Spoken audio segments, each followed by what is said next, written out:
Matt Berkey is a seasoned poker pro when it comes to playing high-stakes cash games, and here he is playing in the biggest game ever at Hustler Casino Live. Also at this table are players like Phil Ivey, one of the absolute greatest poker players to ever live. Also, Garrett Adelstein, who's just been smashing up the cash games.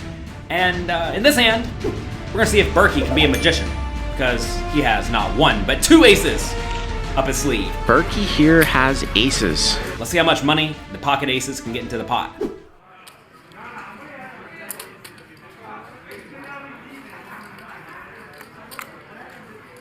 And Berkey here has aces. And it looks like Ivy limped in. Limped in six-handed. Definitely non-standard here with the king-jack offsuit. Krish has called, and Garrett here is also going to call. Does not squeeze. King-jack of clubs, and wow, we've got a lot of playable hands here. And it started with an Ivy limp. So 5 ways here. Berkey with aces. Oh, yeah. Somehow Garrett just knows. Phil Ivey decides to mix it up and open limps under the gun six-handed with the king-jack offsuit. I'm not especially sure why he would do that, but I'm sure he has his reasons. Matt Berkey then raises it up to $1,400, playing 200, 400 with the pocket aces. That seems perfectly fine and standard. Christian the small blind with ace-10 of clubs, a very good hand. He decides to call. He could 3-bet this, but I think calling's fine. Same thing for Garrett with the king-jack of clubs. Lots of clubs out, huh? He decides to call. Gal in the straddle throws in $1,000 more with the 8-7 of spades. Seems fine. And then Phil Ivey sees the flop. Let's see what happens. He didn't squeeze in this spot. Krish here with top pair, top kicker. He might get involved here. Gal with middle pair, and Berkey is safe for now.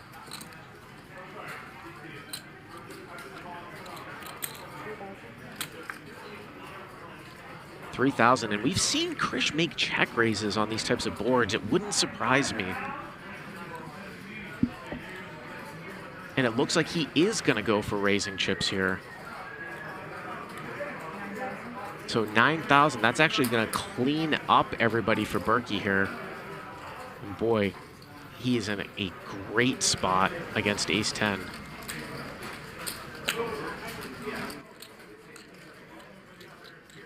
See the chip stacks are.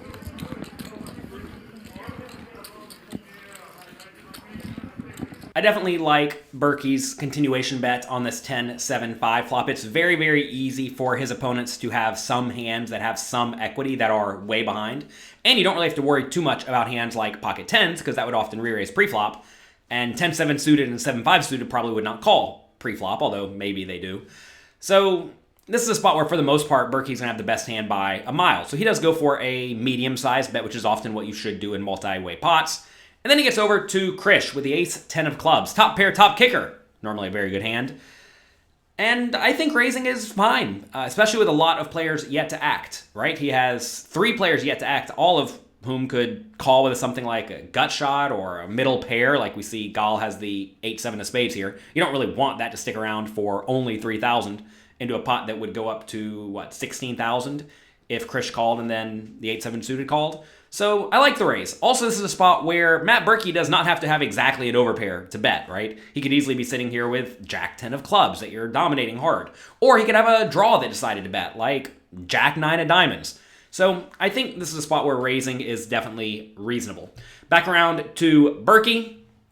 I think he has a pretty reasonable call spot. This is a scenario where you are way ahead of the vast majority of your opponent's range, and you really, really, really want to keep him in the pot.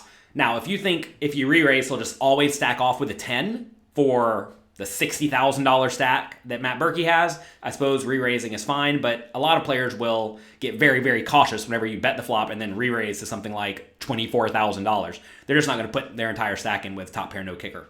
Now, maybe top pair, top kicker goes with it, but this is a spot where I definitely think slow playing is ideal. And if there's ever a chance that Krish is bluffing with either a decent draw like 9-8 for an open into straight draw, or a junkier draw like a gut shot, or maybe just a stone airball like Queen Jack of diamonds for a backdoor flush draw with 2 overcards, then you really want to keep him in the pot. So this is a scenario where usually calling is the ideal play in position, closing the action.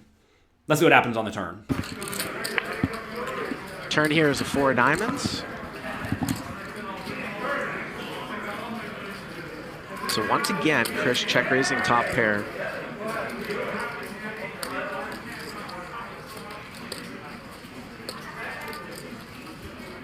Now Chris is going to slow down.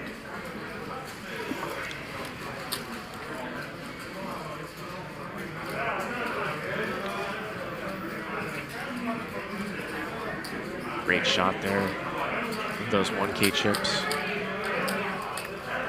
When can you get more of these? How long do you have to play?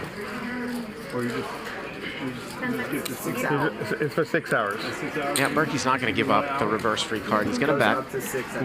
Again, this was an hour. Basically. Chris check raised the flop. He will have 6 of them after 6 And now has checked the turn. And you get it, how long on the river? A minute? A minute. Each Berkey one of goes- those gives you an extra minute. Berkey goes pot here.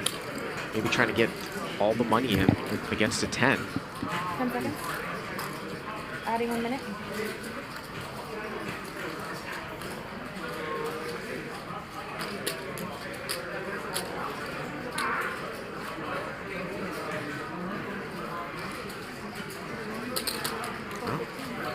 Chris is going to make the call here. The turn is an interesting card, bringing the 4 of diamonds. So now there are some straights available, but if you think about Matt Berkey's range, he's pretty unlikely to have the 8-6 suited exactly, right?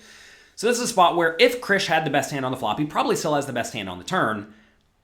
And he will have the best hand a lot of the time in the spot against a lot of junky draws and also against worse top pairs. The problem, though, is that Berkey could just have aces, kings, queens, jacks, or a set, and he is dead with the ace-10. So I think going for a small or medium bet in Krish's scenario is probably fine. Check calling is also very reasonable. That way you do give Berkey a chance to bluff with whatever bluffs he has. And, you know, Matt Berkey will bluff in this spot a decent amount of the time, I have to presume, if he does have some sort of draw that lacks showdown value. So I think either bet small or check is reasonable, depending on exactly what Berkey's range looks like, which it's very, very difficult to know.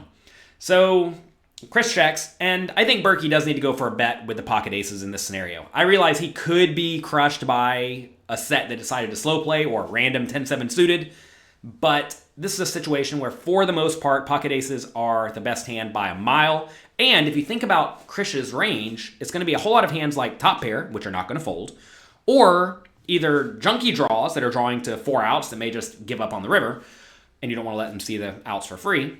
Or you're going to be against some premium draws, like a hand like 9-8 suited. So Berkey does go for a 60-ish% pot bet, about 15,000 into 25,000, and I think that's fine and good. I maybe would have gone a little bit smaller because Berkey only has 36,000 remaining in his stack, which I think is not going to give the illusion that you plan to get out of the way in this hand, although maybe it does, depending on Berkey's strategy. So I like the bet. I probably would have gone more like 12,000, but whatever, that's nitpicking, right? All right. Back around to Krish, I think calling's the only play that makes sense. You could raise if you think Berkey's range is full of worse made hands that will call off against the shove, but again, a lot of hands like Jack 10 will not call off against the shove in this spot. So I think Krish just has to call and hope not a whole lot more money goes into the pot by the river. Well, Krish is going to make the call here. Let's see if we see a clean river. It's pretty clean, but it might lose. Might slow down Krish. Yeah. What would you do on the river if you were in this scenario as Krish with the ace-10? Would you check and then check fold if Berkey goes all in? Would you check looking to check call if Berkey goes all in? Or do you get fancy and lead? Let me know what you would do in the comment section down below. Might lose Berkey some action here. Although Krish looks like he's going to... I don't know what he's doing, Nick, but I don't either. I can see the cards. Yeah, exactly. I mean, he I check would have raised. jammed if you checked. Yeah. I guess I call. Yeah, he wins. Berkey's just going to call. You have king 10? No. Yeah, Berkey's scared of king 10.